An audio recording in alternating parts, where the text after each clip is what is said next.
नमस्कार, मैं हूं मनोज मुंतशिर। एक नजर देखिए मुड़ के मोदी की तरफ। कौन है मोदी?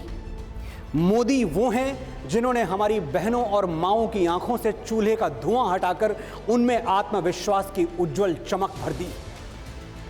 दूर दराज के वो छोटे छोटे गांव जहां सूरज की रोशनी नहीं पहुंचती थी, वहां बिजली के तार पहुंचा दिए। मोदी वो हैं जिनका नाम सुन के इस देश का आम आदमी मुस्कुराने लगता है और पूंजीपतियों की तिजोरी में बंद काला धन घबराने लगता है। मोदी वो हैं जिन्होंने आतंक और भ्रष्टाचार की आंधी अपनी संकल्प शक्ति से रोक दी और भारत की बेटी को बचाने, पढ़ाने और आगे बढ़ाने में अपनी पूरी ताकत झोंक दी। मोदी वो हैं जिनके दम से आज कश्मीरी भाई बहन हमारे हैं, कश्मीर हमारा है। मोदी वो हैं जिन्होंने भारत को आंख दिखाने वालों को घर में घुस के मारा है। इमरजेंसी से मोदी जी का एक गहरा रिश्ता है। नरेंद्र मोदी का नाम तो आज खैर पूरी दुनिया जानती है, लेकिन उनका एक नाम और भी है जिसे बहुत बहुत ही कम लोग जानते हैं, बटुक भाई। इस नाम की कहानी बहुत भरी पूरी है। ये कहानी उनसे सुनते हैं जो इस कथा का शब्द शब्द जानते हैं। नरेंद्र मोदी के दशकों पुराने दोस्त, उनके संघर्षों को करीब से देखने वाले गुजरात सरकार के पूर्व मंत्री भूपेंद्र सिंह चुड़ासमा जी, स्वागत है।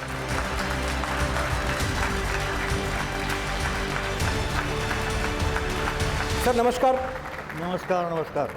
बहुत बहुत स्वागत आपका भूपेंद्र सिंह जी। Thank you. आइए भूपेंद्र जी, एक बात आप मुझे बताएं, ये जो इमरजेंसी के दौरान की कहानी है जिसका हम अभी जिक्र कर रहे थे, वो बटुक भाई के नाम वाली कहानी, ये कहानी है क्या?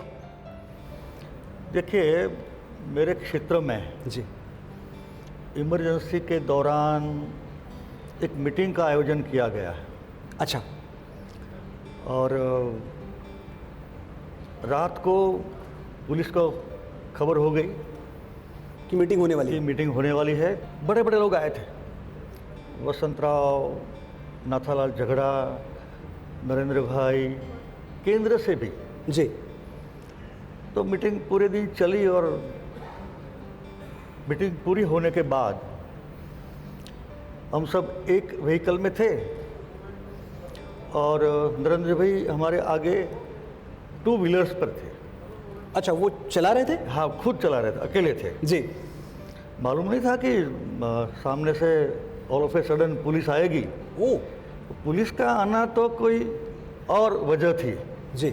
मगर हमने तो ऐसा सोच लिया कि हमारे लिए आई है। जी। तो सामने पुलिस, बीच में नरेंद्र भाई और पीछे हम सब। तो मेरे क्षेत्र में इतने बड़े लोग शायद पकड़े जाएंगे तो मेरी पॉलिटिकल कैरियर का क्या होगा, हम सब चिंता में। और संगठन भी कमजोर पड़ जाता। हाँ बिल्कुल, सेंस ऑफ इमरजेंसी डिसीजन। जी। एकदम से अपने चेहरे पे कुछ वैसे घबराहट नहीं। ये पुलिस को देख करके नरेंद्र भाई ने वो सिग्नल बताई कि मैं राइट को जाता हूँ और फिर लेफ्ट को आप जाना है। जी। और पुलिस के बिल्कुल बगल से निकल करके आगे निकल गए तो मेरी भी शांत हो गई कि क्या बात है। ये यदि ऐसा होता तो क्या होता? अगर घबरा गए होते उस दिन? देखिए, मैं तो घबरा गया था, नरेंद्र भाई नहीं घबराए थे। जी। नरेंद्र भाई नहीं घबराए थे। जी। ऐसी क्षण हमने बिताई है और ऐसे तो कई मीटिंगें नरेंद्र भाई के साथ इमरजेंसी में। जी। हमने हर 2-3 महीने कि क्या प्लानिंग करना है, अब क्या मीटिंग करनी है, जनमत जागृत करने के लिए करना है, ये सब नरेंद्र भाई ने। कभी सरदार जी बने, कभी साधु बने, बेच बदलते रहे, या कभी कॉलेजियन बने। और कभी कभी तो ऐसा भी हुआ कि I have seen him Nehru bridge के ऊपर, पूरे संसार सब, पुलिस सब अकेले जा रहे हैं और हिम्मत से, गौरव से और कॉन्फिडेंस से लोगों के बीच में सरदार जी बन के, साधु बन के वो घूम रहे थे। मतलब विपत्तियों से घबराए नहीं। बिल्कुल। मुझे दिनकर जी की पंक्तियां याद आती हैं, सच है विपत्ति जब आती है कायर को ही दहलाती है, सूरमा नहीं विचलित होते, क्षण एक नहीं धीरज खोते, कांटों में राह बनाते हैं, विघ्नों को गले लगाते हैं। है कौन विघ्न ऐसा जग में, टिक सके वीर नर के मग में, मानव जब जोर लगाता है पत्थर पानी हो जाता है। Either he has gift of God or he is a gift of God. वाह,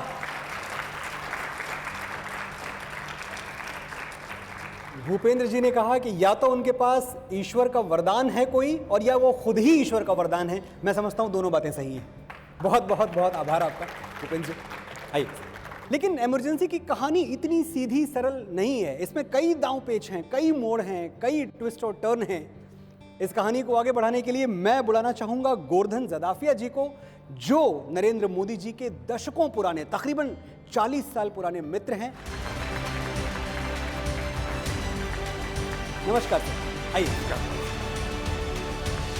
तो मैं आपको बता दूं कि गोवर्धन जी गुजरात के पूर्व मंत्री हैं, और आज हम आपसे जो जानना चाहते हैं गोवर्धन जी, वो ये है कि इमरजेंसी के टाइम में, उस दौर में कैसे मोदी जी ने आप सबका मार्गदर्शन किया और आपको लेके आगे बढ़े।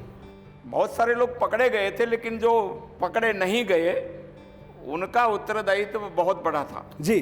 तो उसमें नरेंद्र भाई का उत्तरदायित्व भी उतना बड़ा था।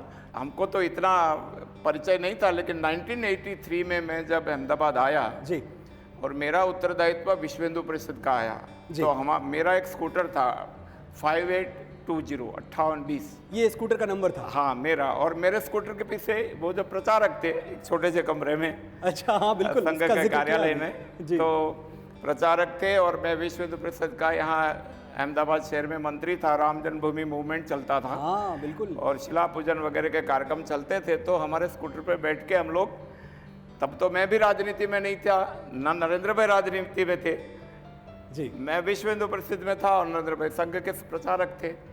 अच्छा, लेकिन एक ऐसा वक्त भी गुजरा है जब आप दोनों ने साथ काम किया है।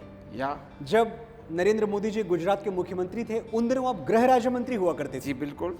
तो बतौर मुख्यमंत्री हमने ऐसी बहुत सारी कहानियां सुनी हैं कि ना वो खुद आराम करते थे, ना अपनी कैबिनेट को आराम करने दिया करते थे। परिस्थितियों के सामने लड़ना अगर किसी से सीखना है तो नरेंद्र भाई से ही सीखो। क्या बात।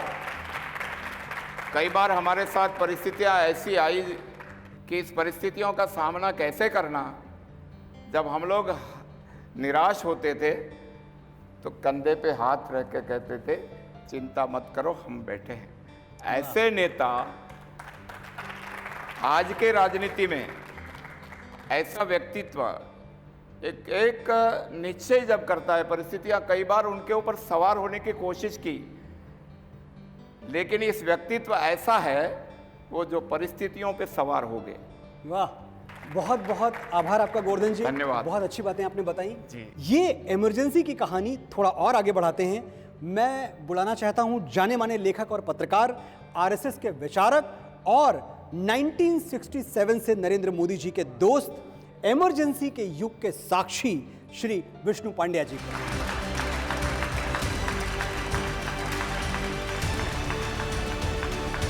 नमस्कार सर, आप हमें लेके जाएं वापस इमरजेंसी के उस दौर में जिसके किस्से हम अभी सुन रहे हैं। भूगर्भ आंदोलन जी और अंडरग्राउंड एक्टिविटीज। जी। अब रूस में कम्युनिज्म के खिलाफ जब भूगर्भ आंदोलन चला तब ये कम्युनिज्म समाप्त हुआ।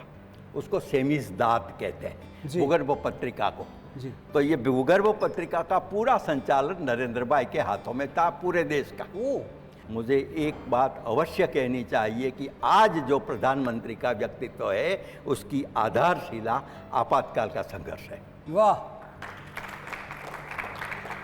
देखिए, जिस व्यक्तित्व की आधारशिला संघर्षों पर रखी जाए उसका आसमान छूना, शिखर छूना तो खैर होना ही है, उसे कौन रोक सकता है। 67 से हमारा परिचय हुआ जी। और करीब करीब संजोगवशात वे वडनगर से अहमदाबाद आए, संघ के स्वयंसेवक बने, फिर प्रचारक बने, फिर जनसंघ में आए। इसी प्रकार मुझे भी जूनागढ़ में सौराष्ट्र का छात्र था और उन्हीं दिनों में उनसे मिलना होता था। जी। एक छोटी सी कोठरी में हमारा कार्यालय था अहमदाबाद में, सलापस रोड पर मंसूरी बिल्डिंग में। और रोज़ आते थे नरेंद्र भाई एक बाइक लेकर और वहाँ नीचे एक आइसक्रीम की दुकान थी, और उन दिनों में एक बड़ा अच्छा आइसक्रीम मिलता था, पाइनएप्पल पंच। पाइनएप्पल पंच? यस। अच्छा। आज नहीं मिलता। अच्छा। आज नहीं मिलता है। तो हम 3, 4, 5 रुपए का मिलता था, ज़्यादा आप वो कौन से साल की बात कर रहे कल्पना मत करिए। हैं? कौन से वर्ष की बात कर रहे हैं? 67 से 67 से 75 तक करीब करीब। अच्छा जी। तो हम साथ में कुछ और भी लोग थे, साथ में वहाँ आइसक्रीम के साथ हम राष्ट्र की चर्चा करते थे। वाह, क्या बात है। ठंडी चीज के साथ एक गरम मुद्दा। गर्म हुआ। ये बात तो सही है, और एक और बात जोड़ दूं मैं, उससे आप कहें, पूछे या ना पूछे जी। आपातकाल के दौरान जिस प्रकार का एक डॉक्यूमेंटेशन चाहिए था, जी। वो नरेंद्र भाई ने किया। आ और सबसे पहली पूरे देश में किताब आपातकाल पर नरेंद्र भाई ने लिखी, गुजराती में। अब तो उनकी बहुत सी भाषाओं में वो अनुवाद हुआ है, संघर्षमा गुजरात। मैं उम्मीद करता हूं कि वो जो पाइनएप्पल पंच है मोदी जी के साथ कभी आप बैठकर फिर वैसी ही बातें होंगी, देश चर्चा होगी आइसक्रीम के ऊपर। नहीं, हम ये याद तो किया करते हैं, लेकिन वो कहते हैं कि आजकल मिलता नहीं है ये पाइनएप्पल पंच। तो कोई और आइसक्रीम सही। बहुत बहुत धन्यवाद सर, बहुत बहुत धन्यवाद, थैंक यू। अमेरिका के एक बहुत बड़े इतिहासकार हुआ करते थे, विल डुरांट। उन्होंने लिखा था कि those who forget their history are condemned to repeat it. जो लोग अपना इतिहास भुला देते हैं वो उसी काले इतिहास को दोहराने के लिए अभिशप्त हो जाते हैं। इमरजेंसी का काला इतिहास हम भूल न जाएं, हमें याद रहे, उससे जुड़ा नरेंद्र मोदी जी का किस्सा, उनका योगदान, ये सब हमें याद रहे। इसके लिए मैं इस मंच पर बुलाना चाहता हूं मोदी जी के एक बहुत पुराने साथी को, जिनके घर का खाना नरेंद्र मोदी जी को बहुत ज्यादा पसंद था। मैं मंच पे स्वागत करता हूं श्री अजीत शाह जी का।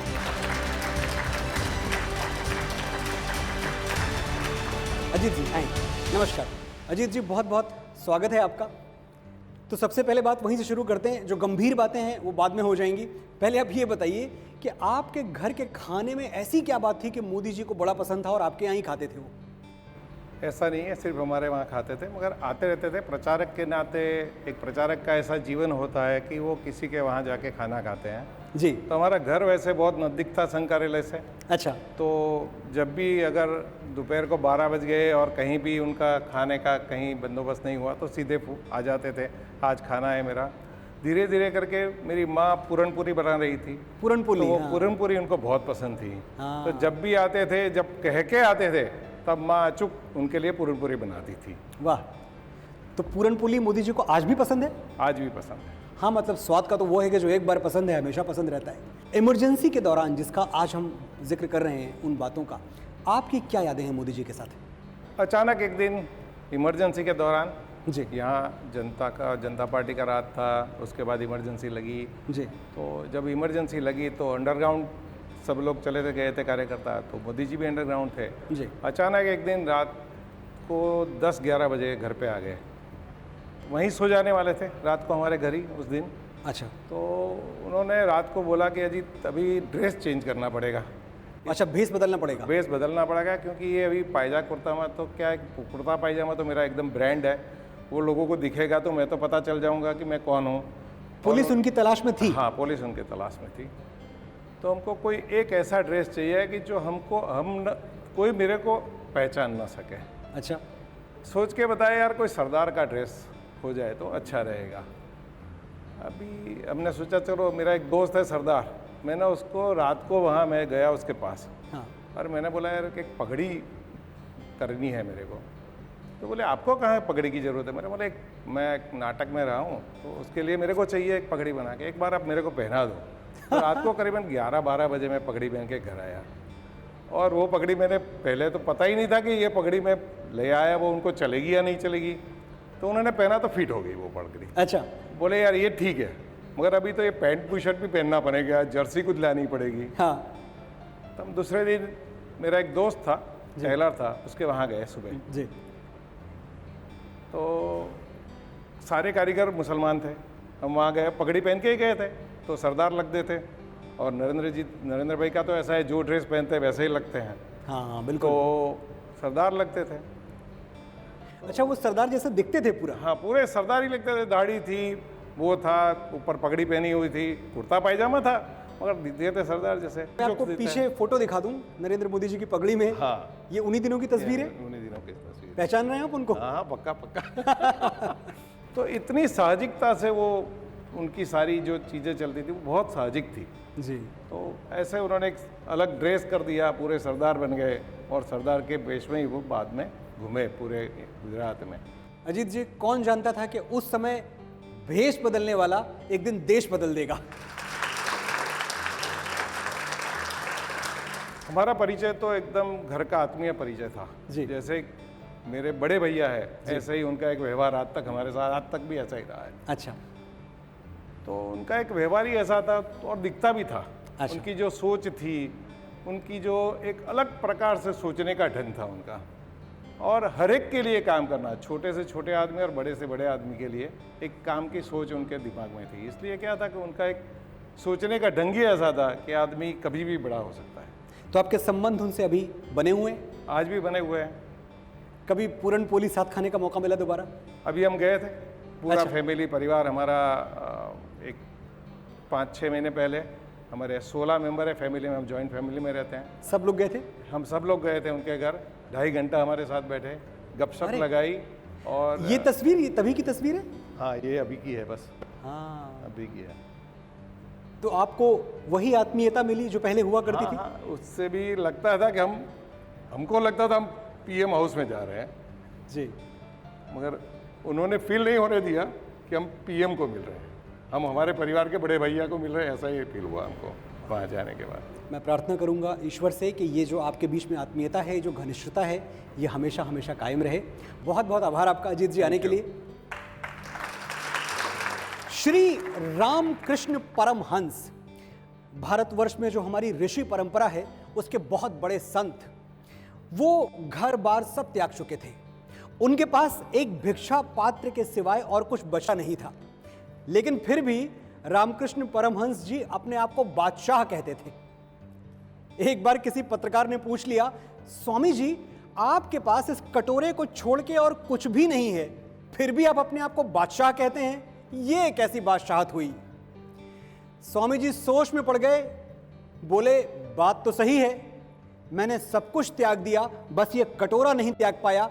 जब तक मैं इस अंतिम अटैचमेंट से, आखिरी जायदाद से मुक्त नहीं हो जाता, तब तक मैं खुद को बादशाह नहीं कह सकता। संदेशा साफ है, अमीर वो नहीं जिसके पास सब कुछ है, अमीर वो है जिसे और कुछ नहीं चाहिए। और इस पैमाने पर भारतवर्ष में नरेंद्र मोदी से बड़ा अमीर कोई और नहीं है। फकीरी में अमीरी की ये कहानी उनसे सुनते हैं जिन्होंने मोदी जी की खाना बदोशी के, उनके संघर्ष के दिन देखे हैं। श्री रसिक भाई खमार जी, स्वागत है। नमस्कार। रसिक भाई, बहुत बहुत स्वागत है आपका। बड़ा शुभ दिन है, जन्मदिवस है हमारे प्रधानमंत्री जी का। बिल्कुल जी, तो आप हमें यह बताएं कि आपसे उनकी पहली मुलाकात कब और कहां हुई थी? वैसे हमारी मुलाकात संघ कार्यालय में उनको मिलने के लिए हम गए थे। हमारे प्रांत प्रचारक जी उस वक्त थे, वो प्रचारक थे, नए नए आए थे, तो उस वक्त उनके साथ मुलाकात हो गई। एक बात बताएं रसिक भाई, नरेंद्र जी का एक स्टेटमेंट बहुत विख्यात हुआ था कि हम तो फकीर हैं, झोला उठा के चल देंगे। हाँ, तो ये जो फकीरी है उनके व्यक्तित्व में, ये शुरू से थी? आपकी बात बिल्कुल सही है।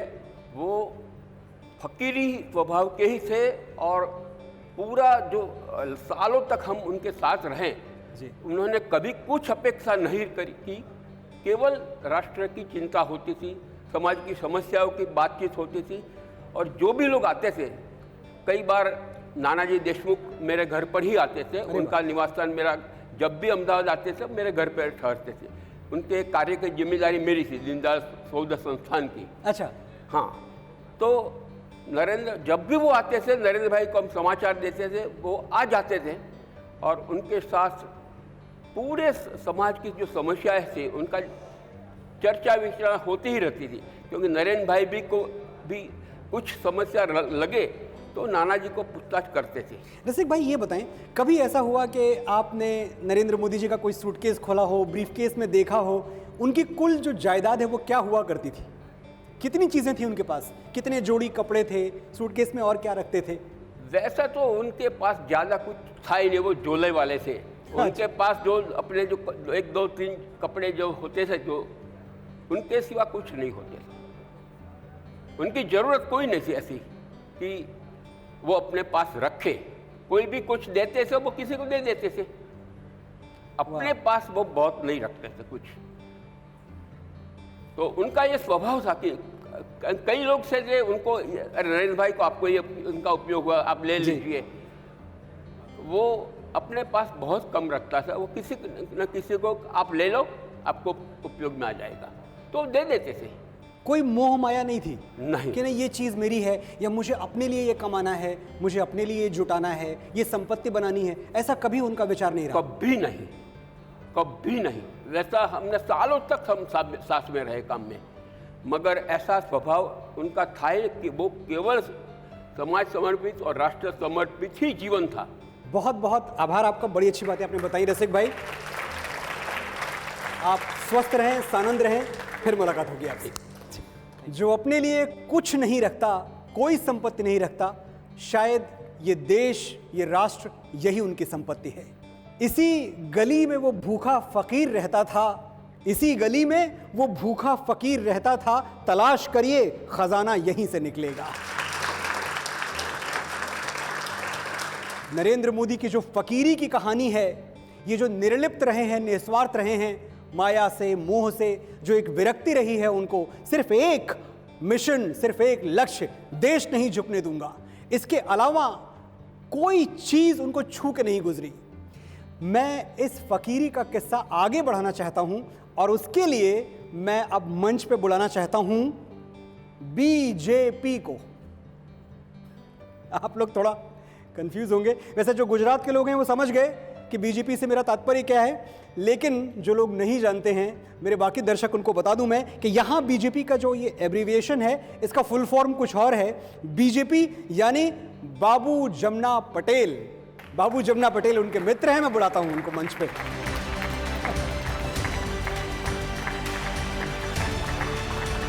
नमस्कार। नमस्कार मंडल जी, आए। मेरा नाम ही बीजेपी है। आपका नाम ही बीजेपी है, देख लीजिए। बाबूलाल जमुनादास पटेल जी, हो गया बीजेपी। आप हैं बीजेपी? बिल्कुल हैं। बाबू साहब, ये जो मोदी जी की फकीरी की कहानी है, अब ये एक दंतकथा बन चुकी है, एक लेजेंड बन चुकी है, और हमने देखा भी, क्योंकि लोग बातें तो बहुत कुछ करते हैं, पर मोदी जी की फकीरी उनके कर्म में है, उनके अनुशासन में है, जिस तरह से वो जीवन जीते हैं उसमें परिलक्षित होती है। मैं जानना चाहता हूं कि अगर मैं आपसे कहूं कि ये जो कलंदराना जो उनका तेवर रहा है, जो फकीरी वाला तेवर रहा है, इसकी कोई कहानी आपको याद हो, हमसे बांटना चाहें आप? मेरी बात, मेरे तो साहब के साथ मैं जनसंघ का कार्य करता हूँ, और देखो वो साहब के साथ मेरे पारिवारिक संबंध था जी। बिल्कुल पारिवारिक। अच्छा। एक बात मैंने बताया कि मेरे एक लड़का ऐसा था जी। Muscular dystrophy. अच्छा। उनकी कोई दया देश और दुनिया में नहीं है उनकी। ये कोई बीमारी है? हाँ, ये ऐसी बीमारी थी, वो लड़का भी गया। तो जब मोदी साहब मेरे घर पे आते हैं नरेंद्र भाई, तो पहला लड़का को मिलता, उनका नाम था राज जी। तो मोदी साहब बोलता कि राज बेटा तेरे को मिलने के आया हूँ, तेरे दादा को मिलने के नहीं आया जी। ऐसा मेरा पारिवारिक संबंध था साहब जी। बाबू साहब, एक किस्से में मैं आपको वापस ले जाना चाहता हूँ। हमने देखा है कि कैसे एक ऐसा दौर था जब मोदी जी सब कुछ छोड़कर पहाड़ों की तरफ चले गए थे, और फिर ऐसा क्या हुआ कि उनको वो पहाड़, वो पर्वत, वो सब छोड़ के वापस राजनीति में लौटना पड़ा? क्यों ऐसा हुआ? एक बात ही हुई, कोई साधु महात्मा मिला उनको। अच्छा। मिला जी। उन्होंने बोला कि आपकी ज़रूरत यहाँ नहीं, हिंदुस्तान में है, हाँ। आप जाइए और देश की सेवा कीजिए। और यहाँ से उन साहब ने पूरी ताकत से देश और दुनिया में नाम बनाया। बिल्कुल बनाया, और मैं समझता हूँ कि जो अपने लिए कुछ नहीं चाहता वही देश को सब कुछ दे सकता है, चाहे वो महात्मा गांधी हो या श्री नरेंद्र मोदी। बाबू भाई, क्या ये कहना सही होगा कि पिछले 30 वर्षों में मोदी जी के अंदर कुछ भी नहीं बदला? कुछ नहीं, वो उनका जीवन वही जीवन है, कुछ बदल नहीं आया। आज सबको मिलता तो ऐसी तरह ही बुलाता है जब पुराना, अभी हमको लगता है कि वो बड़ा प्रधान है, ऐसी तरह हमको बुलाता है आज भी, अभी भी। मैं झुक के मिल रहा हूं तो कमजोर ना समझ, फलदार शाख है तो लचकती जरूर है। ये है श्री मोदी जी की कहानी। बहुत बहुत आभार आपका बाबू भाई, और आपकी दोस्ती ऐसे ही कायम रहे, बरकरार रहे, और आप मिलते रहें उनसे हमेशा। Thank you. बहुत आभार आपका आने के लिए जी। बड़ा वो नहीं जो परचम अपना खड़ा कर दे, बड़ा तो वो है जो औरों को भी बड़ा कर दे। नरेंद्र मोदी जानते थे कि हर चराग की एक उम्र होती है, एक दिया मध्यम होने से पहले दूसरा जल जाना चाहिए। इसीलिए वो राजनीति की नई पौध अपने हाथों से लगाते रहे, नए चराग अपने हाथों से जलाते रहे। गुजरात बीजेपी में तमाम बड़े नेताओं का उन्होंने मार्गदर्शन किया। मैं आज बड़े हर्ष के साथ स्वागत करता हूं गुजरात बीजेपी के एक मजबूत स्तंभ का, श्री शंकर चौधरी जी।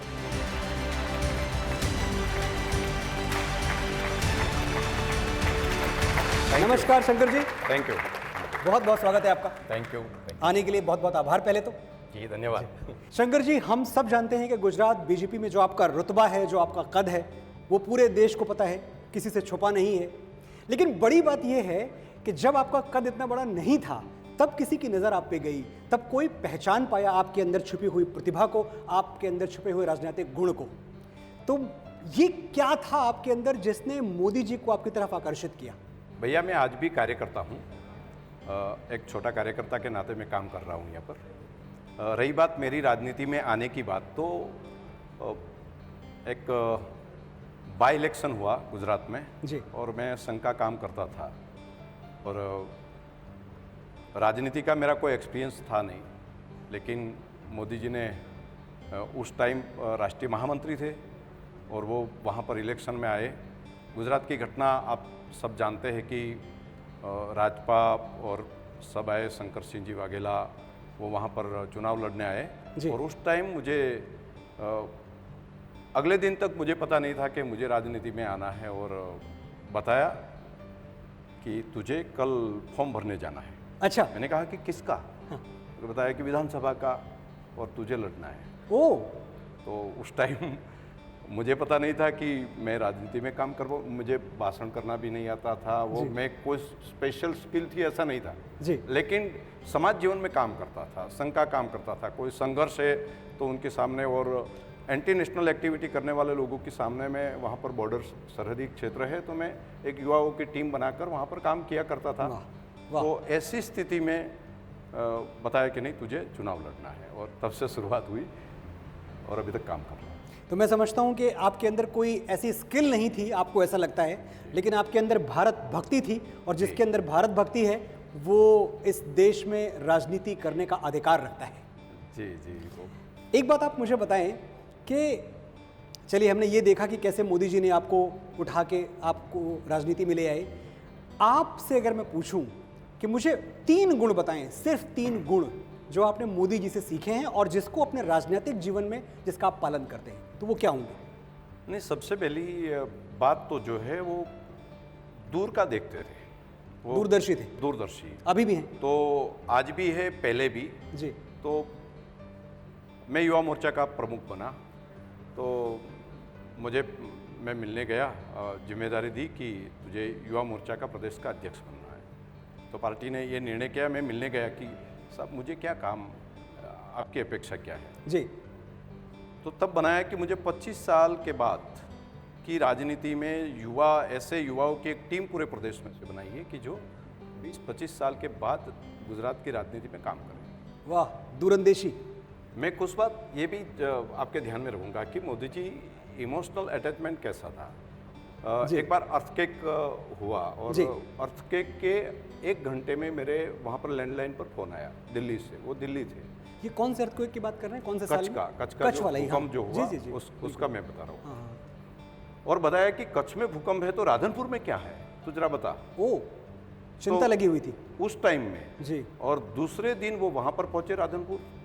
सुबह में हम साथ में वहाँ से निकले कच्छ जाने के लिए। जी। तो बताया कि बोतल है ना, तो पानी की खाली बोतल जी, वो जितनी चाहे उतनी वहाँ पर भरकर वहाँ पर पहुँचाओ। मैंने कहा कि पानी वहाँ पर नहीं होगा, नहीं कि पानी तो ठीक है जी। लेकिन पानी के अलावा ठंड है ज़्यादा, तो ये गर्म पानी की बोतल पैक करके कंबल के बीच में रखेंगे तो उनको ठंड नहीं लगेगी।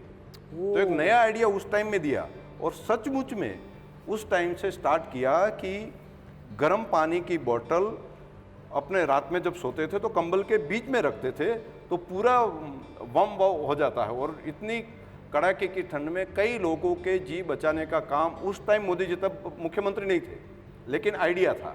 ये जो संवेदना है मोदी जी की, मैं समझता हूँ ये इसलिए आती है जन सामान्य से, वो इतना जुड़ाव इसलिए है उनका क्योंकि खुद वही जीवन उन्होंने जिया है, बहुत नीचे से ऊपर आए हैं। बहुत बहुत आभार आपका शंकर जी, बड़ी अच्छी बातें आपने बताई। थैंक यू, शुभकामनाएं सुखद भविष्य के लिए, फिर मिलेंगे। Thank you so much. Thank you sir. Narendra Modi ji हमेशा इस बात में विश्वास रखते रहे कि नई प्रतिभाओं का राजनीति में आना जरूरी है। वो एक के बाद एक नए नेता, नए लोग, नवयुवक गुजरात की राजनीति में इंट्रोड्यूस करते रहे। मैं अब इस मंच पर एक ऐसे कद्दावर, एक ऐसे बड़े नेता को बुलाने वाला हूं जो मोदी की खोज हैं और जिनके होने से गुजरात की राजनीति में कई बार परिवर्तन का दौर आया है। मैं मंच पर बड़े सम्मान से बुलाता हूं श्री भरत पंड्या जी को।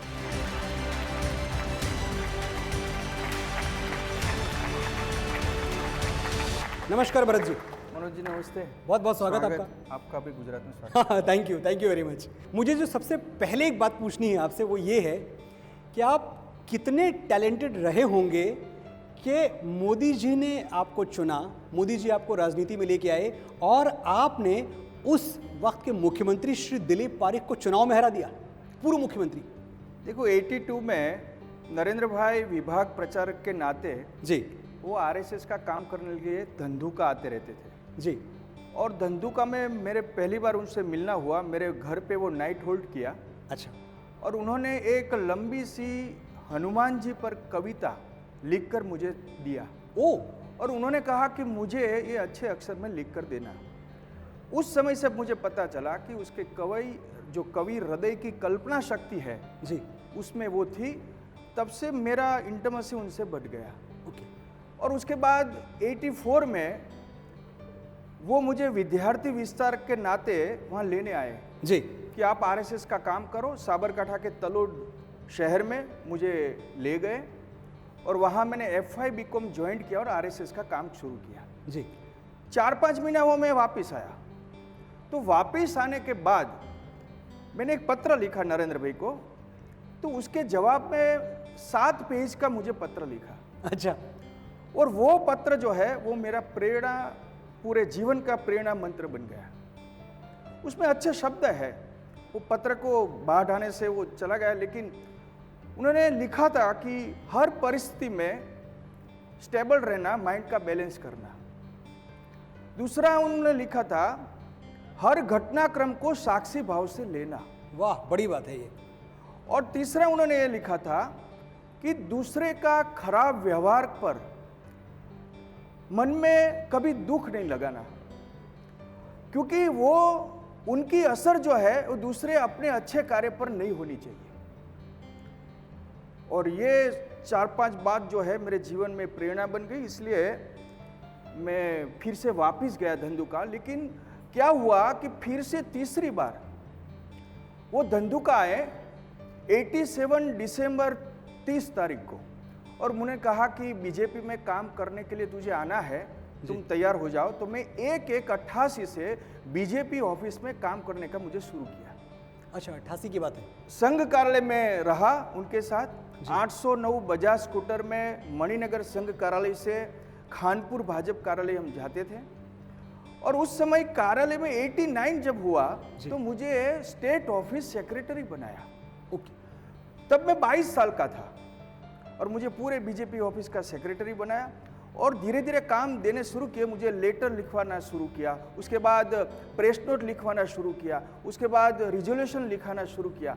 तो मैं 2 बार प्रवक्ता बना, 10 साल MLA रहा, महासचिव बना।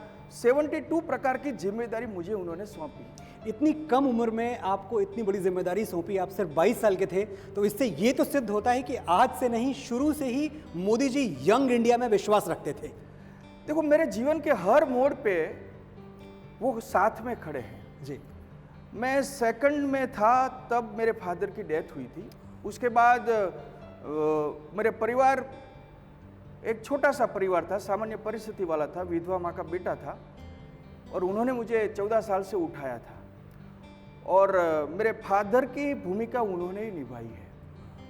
मैं इतना सौभाग्यवान हूँ, शायद मैंने जानकारी भी नहीं है कि मेरी एंगेजमेंट में वो आए, मेरी शादी के बारात में वो आए, मेरे रिसेप्शन में आए। एक व्यक्ति के सगाई, शादी और रिसेप्शन शायद एक ही पर्सन में होगा कि उसमें वो आए थे। और आए इतना नहीं, मेरे हर प्रसंग की व्यवस्था उन्होंने की और फादर की भूमिका उन्होंने निभाई। तो मैं समझता हूँ युग पुरुष तो है ही। बहुत बहुत आभार आपका आने के लिए, ये बातें बताने के लिए। Thank you. फिर मिलते हैं। जो भी मिला इसलिए मिला कि हंस के बहुत कुछ खोया हमने, ये जो सूरज देख रहे हो जुगनू जुगनू बोया हमने। मैं उनका स्वागत करता हूं जो नरेंद्र मोदी जी के मुख्यमंत्री रहते हुए गुजरात के चीफ सेक्रेटरी थे और आज देश के सबसे शक्तिशाली ट्रस्ट सोमनाथ ट्रस्ट के सेक्रेटरी हैं। स्वागत कीजिए पीके लाहिरी जी का।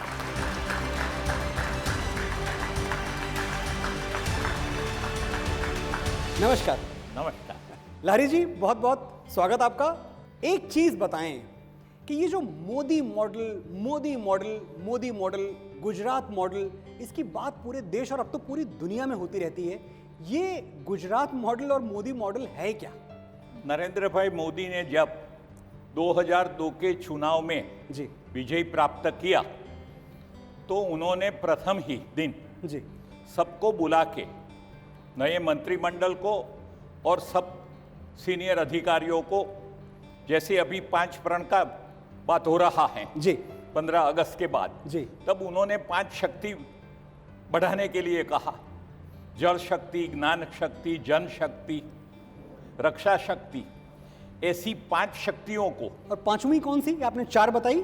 जल शक्ति, जन शक्ति, रक्षा शक्ति, जन शक्ति, ज्ञान शक्ति, ज्ञान शक्ति, और उन्होंने अर्थ शक्ति बढ़ाने के लिए कहा था। जी, अर्थ शक्ति। ये 5 योजनाओं के साथ जो विकास हुआ उसको लोग गुजरात मॉडल के नाम से जानते हैं।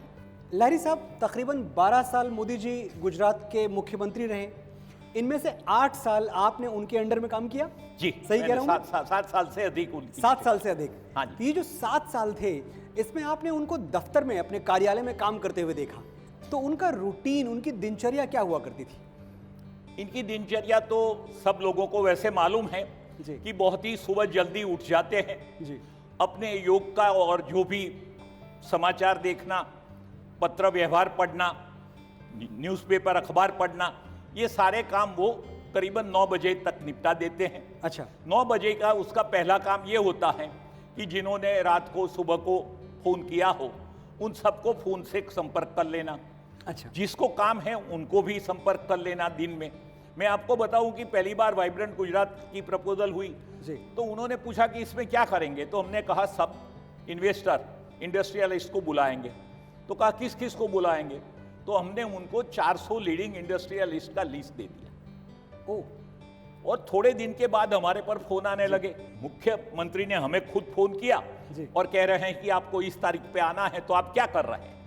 उन्होंने एक हफ्ते में 400 के 400 उद्योगपतियों से संपर्क करके पर्सनल इनविटेशन दे, खुद कॉल किया, खुद आमंत्रित किया, खुद सुबह, ताकि फिर इसकी गुंजाइश ही ना बचे कि आना है कि नहीं आना। 50 लोगों को हर दिन फोन करके उन्होंने वो काम संपन्न किया। वाह।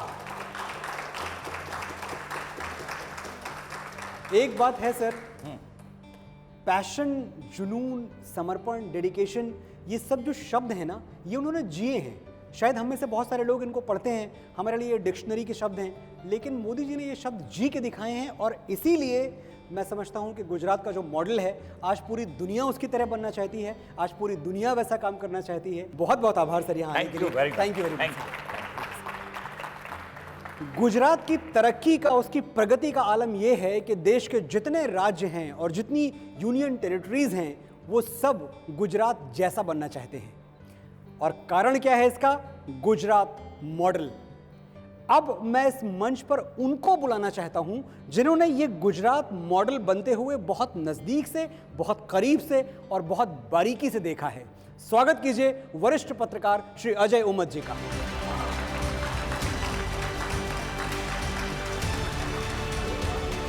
स्वागत है आपका। Thank you my dear. कैसे हैं? बस मैं बिल्कुल ठीक हूँ। लग रहे हैं आप बिल्कुल ठीक। अगर मैं आपसे पूछूं सर कि ये जो गुजरात मॉडल है इसकी सबसे खास बात क्या है, सबसे स्पेशल चीज़ क्या है, तो आप क्या कहेंगे? देखो, जैसे लेरी साहब ने कहा कि भाई गुजरात मॉडल जो है वो सिर्फ एक चीज़ से नहीं है। गुजरात मॉडल जो है वो सर्वग्राही विकास है, कॉम्प्रिहेंसिव डेवलपमेंट जो है, जो महात्मा गांधी कहते थे कि समाज का जो आखिरी आदमी जो है उसका भी कल्याण होना चाहिए। तो मोदी जी के बारे में सब लोग ये कह रहे हैं कि जीडीपी जीडीपी जीडीपी, अरे जीडीपी नहीं है, ह्यूमन डेवलपमेंट इंडेक्स की भी बात है जो ज़्यादातर लोग नहीं करते हैं। इतना नहीं है, Modi ji was a man like institutional builder. Right. मुझे याद है कि मोदी जी के साथ हम लोग एक शेयर डायस, मतलब we were sharing a dais, और मैंने तब एपीजे कलाम साहब का एक प्रसंग कहा कि मैंने कहा कि विक्रम साराभाई जो हैं उन्होंने अहमदाबाद में IIM बनाया, उन्होंने अहमदाबाद में इसरो बनाया, स्पेस एप्लीकेशन सेंटर बनाया, उन्होंने प्लाज्मा रिसर्च सेंटर बनाया, उन्होंने NID बनाया। ऐसा करके मैंने काफ़ी कुछ इंस्टीट्यूट, अटीरा, काफ़ी कुछ इंस्टीट्यूशन के नाम दिए। मोदी जी ने हंसते हंसते मुझे कहा कि अजय बाबू 10 साल बाद बात करेंगे। और आज मैं फक्र के साथ कह सकता हूं कि वो मोदी जी ने अहमदाबाद में IIT बनाया, वो मोदी जी ने अहमदाबाद में गिफ्ट सिटी बनाया, उन्होंने गुजरात नॉलेज कमीशन बनाया, उन्होंने गुजरात नेशनल लॉ यूनिवर्सिटी बनाई, उन्होंने नेशनल फॉरेंसिक साइंस यूनिवर्सिटी बनाई। जब मैंने मोदी जी से ये कहा था तब गुजरात में 19 यूनिवर्सिटी थी, आज गुजरात में 109 यूनिवर्सिटी है, जिसमें चिल्ड्रन यूनिवर्सिटी भी है, टीचर्स यूनिवर्सिटी भी है। तो ही इज़ अ मैन जिसने इंस्टीट्यूट बनाए। एक बार ऐसा हुआ था कि लहरी साहब थे, वहाँ भरूच में एक चिंतन शिविर चल रही थी, और चिंतन शिविर के बाद मोदी जी जो थे वो हेलीकॉप्टर में भरूच से जा रहे थे। उन्होंने देखा कि सामने एक मुस्लिम महिला बैठी है जी, अपनी कमर मैडम जैसी एक मुस्लिम महिला बैठी थी जी, और वो मोदी जी की तरफ देख रही थी। अब वो सिक्योरिटी वालों ने कहा कि सर मुस्लिम महिला है, जरा आप ध्यान से। मोदी जी ने कहा कि नहीं, वो मेरी तरफ कुछ अपेक्षा की नज़र से देख रही है। उसके हाथ में एक छोटा सा गुलाब था, तो मोदी जी ने प्यार से उनको कहा, दावत दी। वो महिला आई और उसने कहा कि मैं गर्भवती हूँ और मैं चाहती हूँ कि मेरा बच्चा जो है आप जैसा होनहार वाह बने। क्या बात, उसके लिए मैं आशीर्वाद चाहती हूँ। मोदी जी ने उस महिला को आशीर्वाद तो दिए, लेकिन फिर कलेक्टर को कहा कि उस महिला का ध्यान रखना। और कलेक्टर ने जब चेकअप करवाया तो उनको लगा कि वो लेडी जो थी वो एनीमिक थी। और उसके बाद मोदी जी ने एक सुखड़ी वितरण का प्रोग्राम किया। सुखड़ी वितरण क्या एग्जैक्टली? सुखड़ी एक ऐसी चीज होती है जिसमें घी, गुड़, शहद, ये सब चीजें, मतलब एकदम पौष्टिक आहार तो वो महिला को मिले। और इसके लिए उन्होंने क्या किया कि गुजरात की जितनी भी स्वैच्छिक संस्थाएं थी वो सब स्वैच्छिक संस्थाओं को साथ बुलाया। गुजरात के संत महंत मुरारी बापू है, प्रमुख स्वामी है, इन सब लोगों को कहा कि आप ये मैसेज दीजिए कि गुजरात में स्त्री भ्रूण हत्या नहीं होनी चाहिए। मैंने मोदी जी को संगठन संभालते हुए देखा है, मैंने मोदी जी को फ्रंट से लीडरशिप देते हुए देखा है, मैंने मोदी जी को संगठन को टूटते हुए बचाने के लिए गुजरात छोड़ के हिमाचल जाते हुए देखा है। मुझे याद है कि आखिरी दिन जब वो जा रहे थे, इतने लोग भारतीय जनता पार्टी के कार्यालय में खड़े थे कि अगर मोदी जी ने एक इशारा कर दिया होता ना तो भारतीय जनता पार्टी टूट सकती थी, क्योंकि शंकर सिंह वाघेला ने खजुराहो आंदोलन जो किया था उसकी वजह से बीजेपी टूट गई थी। और उसके बाद मोदी जी ने खुद ये फैसला लिया कि मैं पार्टी को नहीं तोड़ना चाहता। मैंने पूछा क्यों?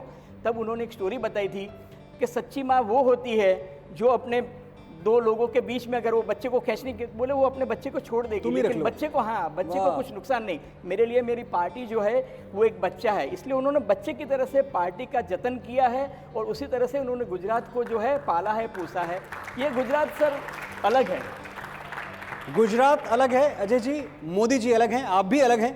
थैंक यू, बहुत बहुत आभार आपका यहाँ आने के लिए। Thank you sir, thank you very much sir, thank you. कृतम में दक्षिणे हस्ते जयो में सव्याहिता। जो एक हाथ से कर्म करता है उसके दूसरे हाथ में विजय अवश्य होती है। यही है श्री नरेंद्र मोदी के जीवन और उनकी यात्रा का सारांश। मैं माननीय प्रधानमंत्री जी को अपनी तरफ से अपने सभी मेहमानों की तरफ से, TV9 भारतवर्ष की तरफ से जन्मदिन की अनंत शुभकामनाएं देता हूं। भगवान श्री राम आपको आयुष्मान और चिरंजीवी बनाए रखें और आप भारतवर्ष के माथे पर विकास की नई इबारतें लिखते रहें। आपके यशस्वी नेतृत्व में सभी दिशाओं से राष्ट्र का शुभ हो, मंगल हो और एक ऐसे भारत का निर्माण हो जहां कोई किसी के लिए गैर ना हो, किसी का किसी से बैर ना हो, कहीं दुख ना हो, भूख ना हो, लाचारी ना हो, बीमारी ना हो, सब मिलजुल के जिएं, सब खुल के जिएं, हर चेहरे पे मुस्कान हो, हर आस्था का सम्मान हो। जय हिंद, जय भारत।